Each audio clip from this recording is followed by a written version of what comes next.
Good afternoon, ladies and gentlemen. I'm Steve Potter, Adobe certified expert and owner of the Rocket Banner Company. You know, in the banner printing business, it's not uncommon to get questions about the differences between vector and raster graphics and the benefits and limitations of each. So today I'd like to take this opportunity to discuss with you these two very different types of images and how to employ each most effectively. So then, without further ado, let's get started. Okay, ladies and gentlemen, as I said, there are two kinds of artwork in the world of digital graphics. And the first one I want to talk about are raster graphics. Now, raster graphics are captured graphics, either by a digital camera or a scanner. So I'm sure you're familiar with these graphics. You just maybe have never referred to them as raster graphics. They are JPEGs, TIFFs, GIFs, and PNGs. I'm sure you're familiar with JPEGs because if you have a digital camera, that's what most digital cameras spit out, okay? And raster graphics, folks, are made up of pixels. All right, let me zoom into this little boy's eyeball here, and I'm going to show you some pixels. Okay, these little squares here, these are pixels, okay? Picture elements, pixels for short. And I'm sure you've heard camera manufacturers, digital camera manufacturers brag about the number of megapixels in their images. Well, rightly so, because the more pixels you cram into a given space, the higher the resolution, the better that image is going to print. We'll talk a lot more about that later. Let me zoom back out. And now let's talk about the other type of artwork in the world of digital graphics, and that is vector graphics. Okay, whereas raster graphics are captured, vector graphics are created by a graphic artist in an illustration program, such as Adobe Illustrator, which is what we are working in right now, folks. Okay, samples of files, which are vector graphics, are WMF files, SVG files, PDF files, and EPS files. All right, we know that raster graphics are made up of pixels. What are vector graphics made out of? Okay, to demonstrate that, I want to zoom in real tight to the corner of this R right here. So hang on. Here we go. And there we are. Okay, folks, vector graphics are also referred to, appropriately so, as line art. You see? Line art. Let me move this a little bit over. Okay, and let me select this graphic right here. And here's what's going on. Line art, folks, it's a series of anchor points connected by straight lines and curves. Now, to these straight lines and curves, we apply attributes that we call fill and stroke. And that's what gives the artwork its appearance. Let me zoom back out. Looking for the correct key there. Okay, here we are back out. Now, what are some examples of vector artwork? All right, logos. All logos start their life as vector artwork. They are later converted to raster artwork, and for good reason. We'll discuss that more later.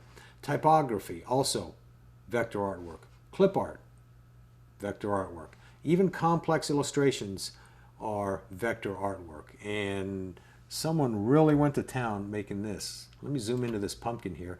You can see all of these lines. Let me go to the outline mode again, and let me select this. All of these anchor points, all of these lines were done by hand. Either and I hate to even think of it, with the pen tool in Adobe Illustrator, or more likely using a stylus on a Wacom tablet. That's what professional illustrators use these days. Okay, let me zoom back out and get out of the outline mode. All right, that's it. That's the basic difference between vector artwork and raster artwork. Now we're going to go on, change the subject a little bit, and talk about resolution.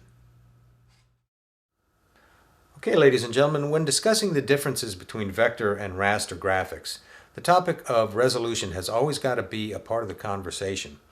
And that's because resolution goes to the very heart of the difference between these two image types. Now, let me show you what I'm talking about. I want to start the conversation this time with vector graphics, and specifically vector graphics in the world of print. Now, when we print vector graphics, they are always going to print at the maximum resolution of the printer that they are printing on. So they are said to be resolution independent. Now this is a great benefit because no matter what size you're printing this graphic at, whether it's going to a business card or a billboard, the printer software is going to resample that image and always print it at the maximum resolution of the printer it's printing on. So vector graphics are always going to print razor sharp. Now what about vector graphics on the web? Well, this is going to be a short discussion, folks, because vector graphics are not really displayed on websites, and that's because web browsers do not support the display of vector graphics for the most part. Okay, so what's going to happen is the graphic designer is going to take that vector-based image, let's say a logo, and he's going to resize it to the size you need it on the website, and then he's going to output it as either a JPEG, a PNG, or a GIF. Then it's going to display on a website just fine. Okay, now let's turn our attention to raster graphics, and let's start with print once again. And I'm going to start out just by reading to you here, folks. When printing raster graphics, the resolution of the image determines the quality of the print. Therefore, they are said to be resolution dependent.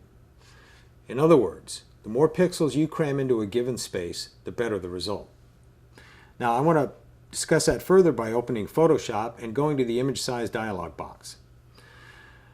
Now, every raster-based image, folks, has a set number of pixels available. All right, and that's all you got. The resolution of the print is determined by what you fit those available pixels into.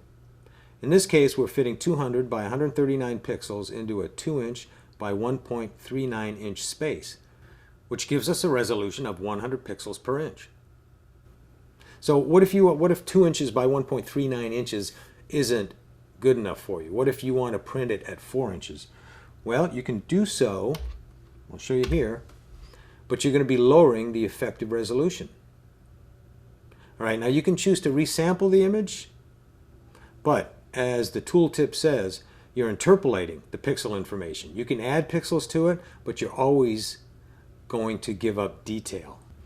So the better thing to do is go find that original vector-based image and print that. All right, now let's talk about raster graphics when viewed on a monitor. And once again, I'm going to start out by just reading. Raster graphics, when displayed on a monitor, ignore resolution and are displayed at their absolute pixel dimensions. In other words, the monitor determines the actual resolution of the image and the size that it displays at. To demonstrate that, let me go to my desktop, and I want to open up this same image again, this time in Windows Photo Viewer. Before I do, I want to roll over the image and show you that the pixel dimensions are 200 by 139. All right, let me open it up. Now, as long as we're viewing this image at 1:1, and you can verify that in Windows Photo Viewer by going to the zoom slider here and make sure it's all the way at the bottom. And then if you still have borders around the image, you're viewing this at 1:1. That means every one image pixel takes up one monitor pixel. All right, so what we're seeing here are those 200 by 139 image pixels taking up 200 by 139 of my monitor's pixels. It's being viewed at 1:1. All right, the actual size that this is being displayed at is controlled by the monitor's screen resolution setting. And you can change that, although there's no real reason to unless you want to view things really big on your monitor. You see, you can drop the resolution, and when you drop the resolution, you're going to increase the size that it displays on your monitor. Okay. These modern monitors are fantastic, by the way, aren't they? All right, I want to throw out this caveat now that we've had this discussion on resolution, and that's this right here. Consider all graphics pulled from websites as unprintable. Well, it should be clear now after this discussion that graphics viewed on websites have a very limited number of pixels available, and just not enough pixels there to print. In the sign business, we see clients all the time pulling images, downloading images that they like, that they find on a website, and they bring them to us and expect us to print them to put it on a sign or a banner. Well, I'm sorry folks, but there's just not enough pixels there to print.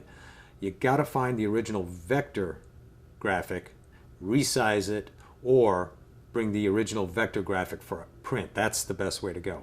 Okay, Now we're going to move on and talk about scaling.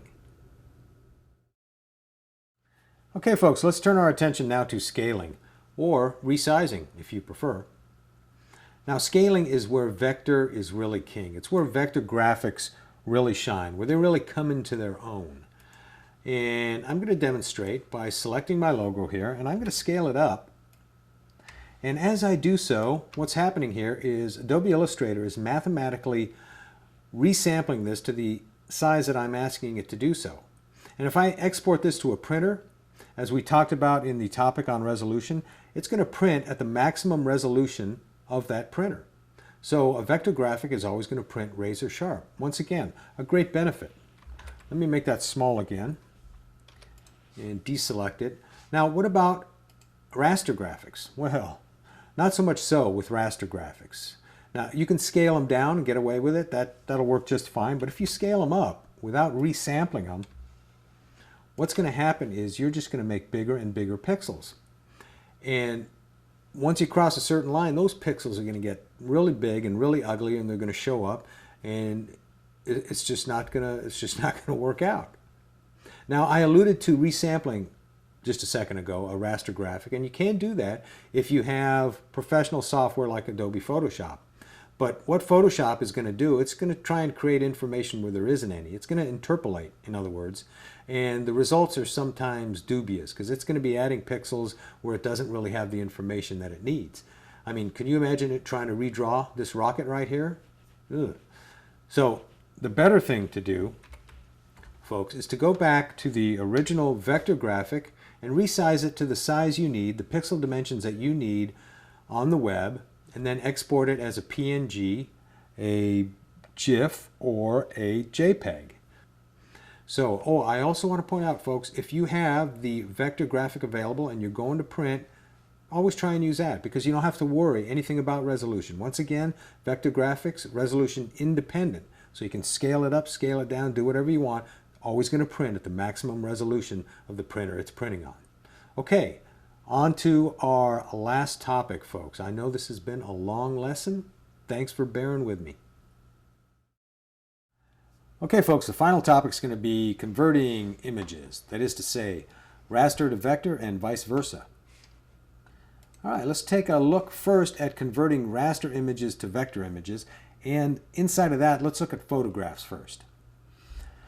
All right, now while Adobe Illustrator does provide image tracing software, it's not really a good idea to convert a raster photograph to a vector-based photograph. And that's because all vector-based images have these hard edges, you see? And because of that, no photograph is ever going to look real when converted to a vector-based image. The only time you would really do it is if you're going for some kind of special effect. Okay, so what about converting a raster image that already has hard edges, such as your logo? Well, sure, you can do that. And while Adobe Illustrator does have the image trace feature that I already mentioned, it's better to send it out to someone who specializes in it and have it vectorized all over again. They're going to recreate it by tracing by hand the raster-based image, and they're going to make you a brand new vector-based image of it, and that's the way you want to go. The image trace feature in Adobe Illustrator just cannot lay down those points as accurately as you need them. All right, so what about converting a vector image to a raster image? Well, sure, we've already talked about this in both the discussion on resolution and the discussion on resizing, scaling, okay? So you should remember that yes, you can resize a vector-based image to any size you want and output it to any file type you want. So it's a fantastic thing. The moral of the story, folks, is always keep that original file. Okay, well that's it, folks. Thanks for watching. I hope you enjoyed watching it as much as I enjoyed bringing it to you. If you did, please do me the big favor of sharing it on social media, either sharing it or liking it on Facebook, tweeting it on Twitter, or most importantly, sharing it on Google+. Also, look for my long course on Adobe Illustrator CC coming up in the next few months. It's quite a project. I'm working on it now, and it'll take you from the beginning of Illustrator all the way to the end. It'll make you proficient in the software. Thanks again.